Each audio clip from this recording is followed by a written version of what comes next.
sejam bem-vindos a mais uma aula sobre Apocalipse, nosso estudo na Igreja Batista em Esmeraldas. Nosso estudo, tem o nome Apocalipse é agora, a pergunta que nós fazemos, e com essa pergunta a gente tem trazido aí o entendimento do livro, lendo capítulo por capítulo. Dentro do capítulo, a partir do capítulo 2, a gente tem estudado aí as cartas às 7 igrejas. Nós estamos aí hoje na carta à igreja de Filadélfia, que está no capítulo 3, dos versos 7 a 13. Para quem aí sentiu falta nas últimas semanas, peço até desculpa aos irmãos aí por esse tempo, mas está passando por uma fase aí de transição, então está tendo muito trabalho, e para elaborar essa aula também dá um pouquinho de trabalho, então para não fazer uma coisa de qualquer jeito, mas para fazer um trabalho e mantendo o padrão, do que está sendo, melhorando a cada dia, ouvindo aí o feedback, o retorno de vocês, a gente vai melhorando dia a dia, não é verdade? E enfim, mas agora a gente vai dar sequência no estudo, vamos entender hoje essa carta de Filadélfia. Tem muita coisa para aprender em Apocalipse, muita curiosidade, muita estudo, muita palavra que às vezes fica fora do entendimento, fora do conhecimento das pessoas, e isso acaba às vezes prejudicando a interpretação correta, a uma prática de vida correta, porque para praticar você precisa entender, então a gente tem feito esse estudo do Apocalipse para sermos um povo esclarecido, em Oséias 4:6 a Bíblia fala que o meu povo perece por falta de conhecimento, e não vai ser por isso nosso povo perecerá, porque a gente tem estudado, tem buscado a palavra, tem buscado o conhecimento de Deus. Amém? Então vamos dar sequência então. Vamos ler primeiramente a referência, capítulo 3, dos versos 7 a 13 de Apocalipse, que diz o seguinte: E ao anjo da igreja que está em Filadélfia escreve: Isto diz o que é santo, o que é verdadeiro, o que tem a chave de Davi. O que abre ninguém fecha, e fecha e ninguém abre. Conheço as tuas obras, eis que diante de ti pus uma porta aberta, e ninguém a pode fechar. Tendo pouca força, guardaste a minha palavra e não negaste o meu nome. Eis que eu farei aos da sinagoga de Satanás, aos que se dizem judeus e não são, mas mentem.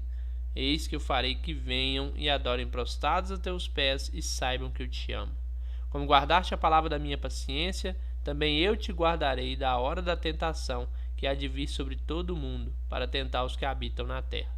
Eis que venho sem demora. Guarda o que tens, para que ninguém tome a tua coroa. A quem vencer eu farei coluna no templo do meu Deus, e dele nunca sairá. E escreverei sobre ele o nome do meu Deus, e o nome da cidade do meu Deus, a nova Jerusalém, que desce do céu do meu Deus, e também o meu novo nome.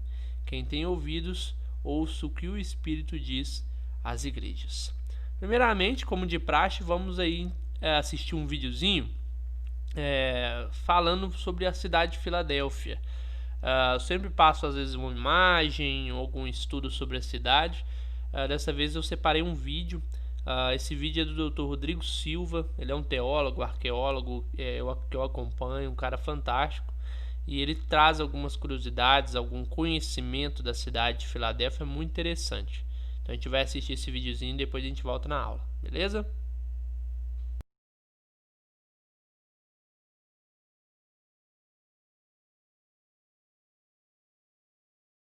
Bom, bacana, Vamos lá então dentro do estudo da exegese do texto, Vamos fazer esse estudo aqui.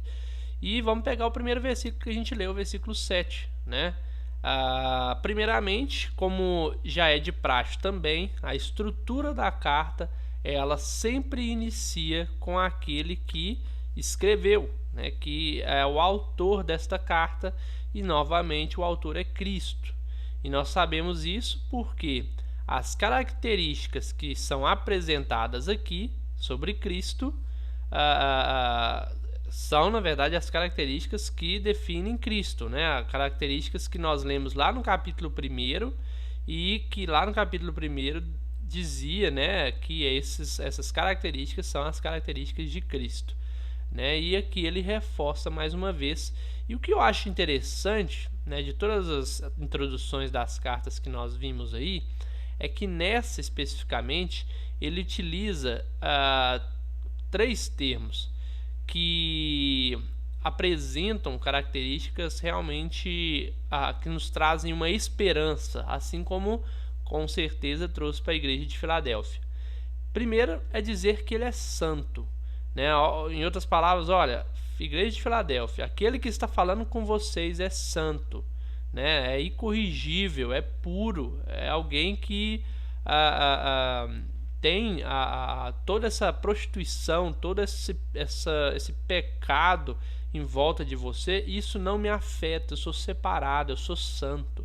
Então pode ficar tranquilo que aquele que está prometendo aqui, que aquele que vai falar aqui, ele não é corruptível, né? E também ele diz que é verdadeiro, mais uma palavra esperançosa.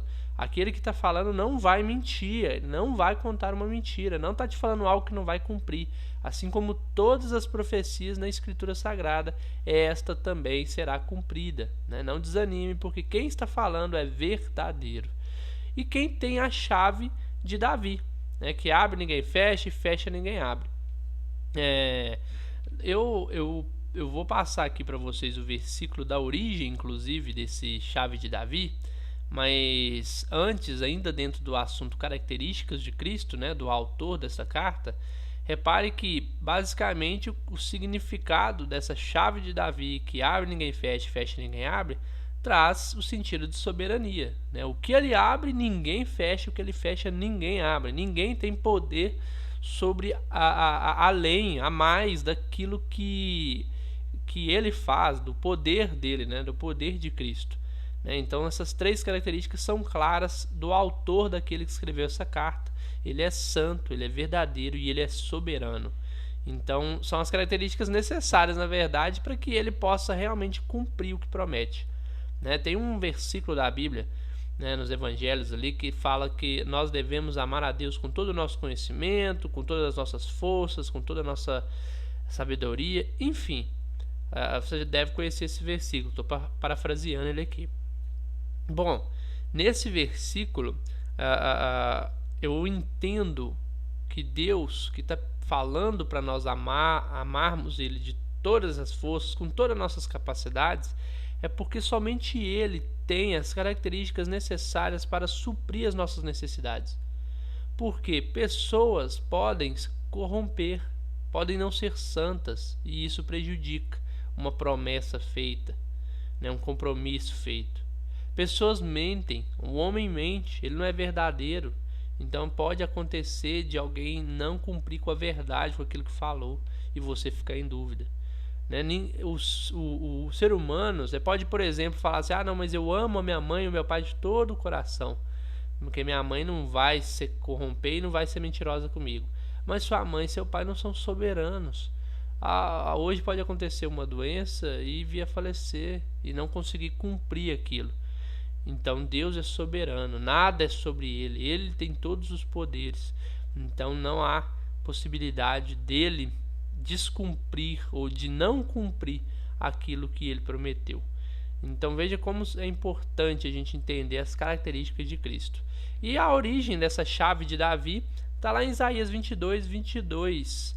Depois, se você der uma olhada ali, no servo Eliaquim, filho de Ilquias, ele recebeu a chave de Davi, onde ele abria e fechava todas as portas do templo, tinha esse poder nas mãos, E não sei se vocês recordam, quando a gente estava falando em algumas aulas anteriores sobre a profecia, a profecia tem uma característica específica, que ela fala no momento atual, e aquela profecia ela continua reverberando na história. Então ela fala ali para aquele período e fala para o futuro.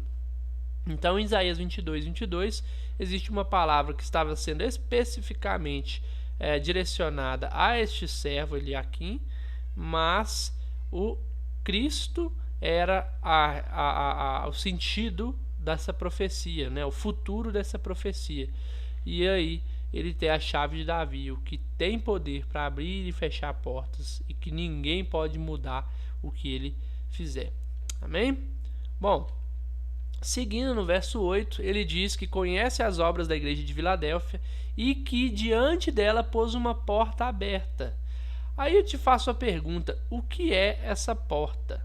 Né? Se você perceber aí no texto, fala que essa porta foi colocada no passado, né? Eis que diante de ti pus, né? Ou seja, já tinha sido colocado, então não é algo que ele vai colocar. É interessante que quando nós falamos sobre Deus abrir portas para nós, naturalmente a gente é tentado a perceber, a entender, a interpretar essa palavra como uma bênção, né? Deus abriu a porta do emprego, Deus abriu a porta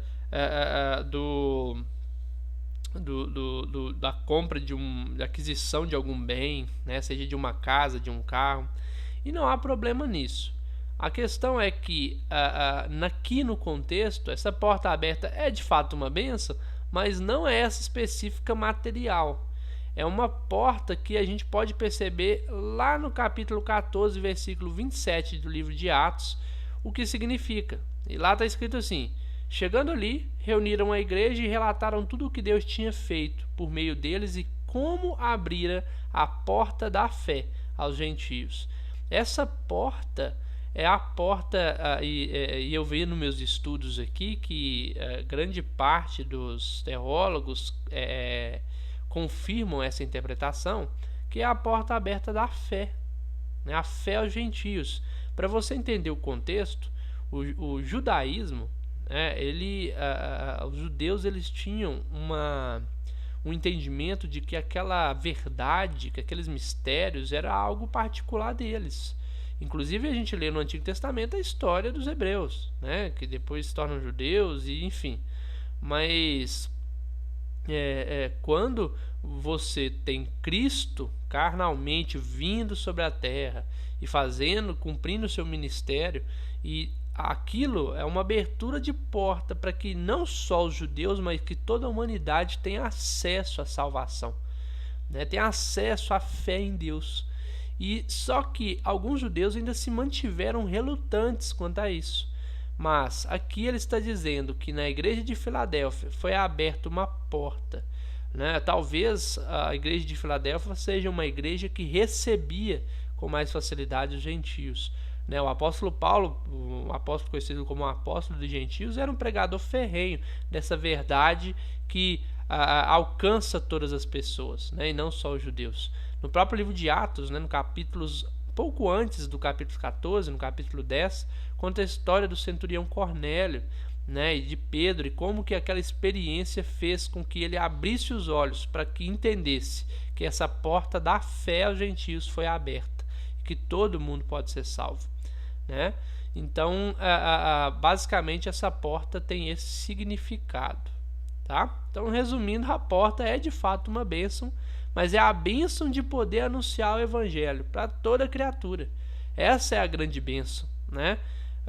Não é que uma bênção material, que não estou dizendo que não é que toda vez que você ouve sobre porta e que utilizar o termo Deus abriu uma porta do emprego, de um bem para mim, seja errado. Mas aqui no contexto, a porta é a porta da fé aos gentios, citado no capítulo 14, versículo 27 de Atos. É a porta que abre para o anúncio do evangelho para toda criatura. E isso é tão... para corroborar, para fortalecer esse argumento, que a porta do versículo 8 significa isso, no versículo 9 ele começa dizendo: eis que eu farei aos da sinagoga de Satanás, aos que se dizem judeus e não são, mas mentem. E diz, né, que ele faria deles, que eles viessem e adorassem prostrado aos pés ali dos crentes em Filadélfia. Veja que isso é a sequência do versículo 8. Né? Se ele está falando desse jeito, né, não sei se vocês se recordam, mas o pessoal da sinagoga de Satanás é exatamente esses judeus que dizem que são judeus, mas não são. São mentirosos. Por quê? São judeus que defendem a causa do apenas os judeus serão salvos. Né? Esses judeus são comparados pela palavra de Deus como sinagoga de Satanás. Né? Eles estão pregando aquilo que não é da parte de Deus. Porque da parte de Deus entende-se que o Evangelho, que a mensagem de salvação, ela é para todos, para toda a humanidade, né? Então, veja o recado forte que ele deu para esse povo, né, da sinagoga de Satanás. A gente inclusive viu em alguns estudos anteriores, né, que ele faria com que estes da sinagoga de Satanás adorassem prostrados aos pés da igreja de Filadélfia, para que todos saibam que a igreja de Filadélfia, ela é amada por Cristo, né? E isso também é uma mensagem esperançosa, no sentido de que você, às vezes, defender a Cristo numa era de perseguição, numa era complicada, igual a nossa também, você tem um retorno, né? Lá na frente você vai sair desse banco da humilhação e ser exaltado, e ser tratado de uma maneira que você nunca foi tratado, para que as pessoas saibam que Cristo nos ama. E é o que importa, né? Para você que passa por essa perseguição, para você que segue a Cristo e passa por essa perseguição, tenha em mente que Cristo te ama. E isso é o amor incondicional, o amor mais poderoso, o amor mais santo e puro e genuíno, né? O amor encarnado. Ele dizer que nos ama, não tem nada no mundo, nenhuma perseguição, humilhação que supere isso, né? Então a gente reforça que ele ama aquele que guarda a sua palavra, né? Nos capítulos anteriores, a igreja de Filadélfia foi relatado, no versículo anterior, né, foi relatado que ela guarda a palavra de Deus, e então a gente entende aí que Cristo ama todos aqueles que guardam a palavra dele. Versículo 10, ele diz: como guardaste a palavra da minha paciência, também eu te guardarei na hora da tentação que há de vir sobre todo mundo, para tentar os que habitam na terra. Olha que interessante. Nesse versículo, a gente já pode descrever algo. Na terra há de vir uma tentação. Aqui eu não vou entrar em pormenores das perspectivas aí, milenistas, não quero, na verdade, rotular que esse estudo seja inclinado a algum tipo de entendimento. Eu quero, na verdade, que vocês aprendam as perspectivas que existem. E existe a perspectiva de, a partir desse versículo, entender que a igreja sofrerá uma tribulação, né? Vai haver uma tentação sobre a terra, a igreja vai passar por isso, mas aqui nesse versículo, Cristo dá a sua palavra que a gente precisa guardar com paciência para tentar, enquanto haver a tentação, ele vai nos guardar, né? Ele vai guardar aqueles que são dele, né? E essa tentação, né, qual seria o objetivo dela, né? Pense o seguinte, né? Na história da humanidade toda sempre existiu pessoas ruins e pessoas boas. Inclusive na aula anterior a gente estudou sobre um entendimento dos judeus, de uma lei dos judeus, né, que eles entendiam que existe certas pessoas fiéis a Deus, que são por causa dessas pessoas que Deus não acaba com toda a humanidade, partindo da premissa da história de Sodoma e Gomorra, né? Quando Abraão ele questiona a Deus se existia pelo menos 10 justos, né, ali no lugar, para que houvesse uma salvação daquela cidade. Bom, entenda que no período em que nós vivemos existem pessoas santas, existem pessoas que são igreja invisível de Deus, pessoas salvas, assim como lá na época de Elias, que ele achou que estava sozinho e tinha 7.000. Então existe esse grupo, e esse grupo de pessoas salvas Deus os guarda, mas esse grupo ainda é para viver aqui na terra, e existe a necessidade dessa tentação e desse momento complicado da terra para lapidar aqueles que são realmente de Cristo e aqueles que não são. Porque aqueles que não são vão pular fora do barco, mas aqueles que são permanecerão até o fim. E é importante acontecer isso para que haja uma última filtragem, para que Deus não seja injusto na hora de acabar com a terra e acabar tendo algum justo sofrendo as consequências, né? Você veja que a gente tem inclusive uma expressão que é muito usada, que fala, o justo paga pelo pecador. Mas na história cristã, o dia do juízo determinado, não haverá isso. O justo receberá aquilo que é fruto da justiça, e o injusto receberá aquilo que é fruto da injustiça, né? Mas é importante aqui, uma coisa que precisamos frisar é que, independente de como vai acontecer, do porquê vai acontecer, a igreja será guardada. Amém? Versículo 11 ainda diz: eis que venho sem demora, guarda o que tens para que ninguém tome a tua coroa. Né? Lembrando aí o guardar, né, que a gente estudou também no capítulo anterior, que você guarda aquilo que você vai usar, não é verdade? Então guarda o que tens, guarda o conhecimento da palavra que tem, guarda às vezes as pessoas pensam assim: nossa, eu não sei tanto da Bíblia quanto aquela outra pessoa, não conheço tanto de Deus quanto outra pessoa. Cada um tem a sua porção. Aqui ele está dizendo: guarda o que tens, né? O que você tem sustenta a sua fé. Às vezes você não tem toda a argumentação teológica, apologética sobre alguma coisa, sobre algum argumento bíblico e tal, mas você tem fé. Então guarda o que tens. Aquele que tem mais argumentos, guarda o que tens. Mas todos guardem o que tens, para que ninguém tome a sua coroa, para que ninguém tire aquilo que é teu, né? E o tempo, a perspectiva temporal de Cristo é diferente, né? Cristo, Deus, ele é soberano sobre o tempo. Não existe passado, presente e futuro com Deus. Existe pra gente que vivemos nessa linha temporal, né? Agora, Deus é soberano sobre tudo, né? E este tempo para ele, né? Você vê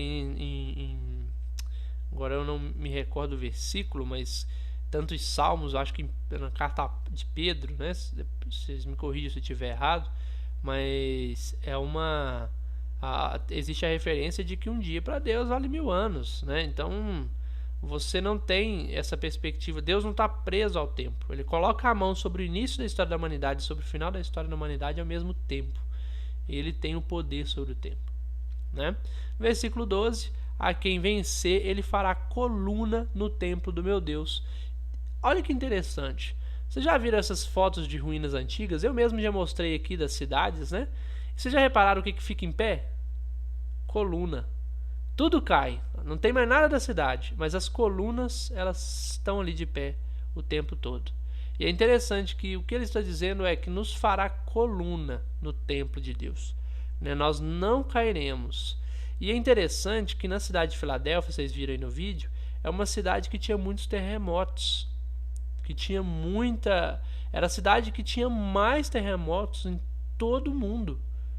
Então eles tinham já a igreja de Filadélfia já vivia nesse contexto, mas eles sabiam que dentro de todos esses terremotos o que não caía era a coluna. E Cristo falar isso traz um sentido muito forte para aquele povo, que fará deles coluna, ou seja, nenhum desafio, nada que acontecer vai derrubá-los se eles estarem com Cristo, se eles vencerem, né? Eles farão colunas. E normalmente eu fiz uma pesquisa para tentar entender o que eles registravam nas colunas antigas, e o que eu consegui descobrir é que eles registravam nessas colunas os criadores daquele monumento, né? Eu não vi algo diferente. Às vezes tinha algum povo mais antigo que colocavam as leis, mas aqui cabe a primeira interpretação, porque ele fala de nomes, né? Escreverei sobre ele o meu nome, o nome de Deus, né? O nome da cidade do meu Deus, a Nova Jerusalém, que somos nós, né? Nós somos a nova criação, né?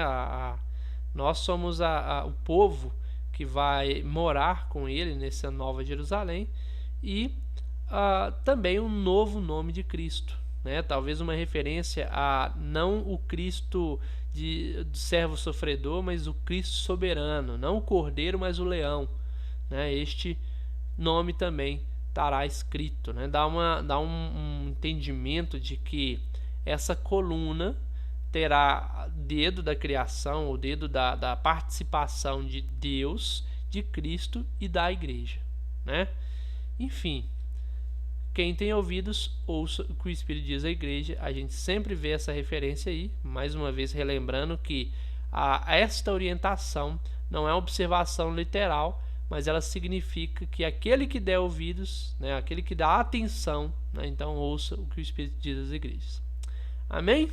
Então esse é o estudo aí da igreja de Filadélfia, né, dos versículos 7 ao versículo 13, fizemos a nossa exegese, a hermenêutica já está feita, né, do capítulo 1, que a gente entendeu aí que João é o autor da carta, que Cristo, aqui no caso, que está o revelando, né, o Apocalipse, que, enfim, toda esse livro é o único livro, na verdade, de profecia do Novo Testamento, e nós estamos finalizando nossas cartas às 7 igrejas, né? Nós estamos na penúltima hoje, teremos na semana que vem a última carta, para então a gente dar sequência aos capítulos futuros. Beleza, irmãos?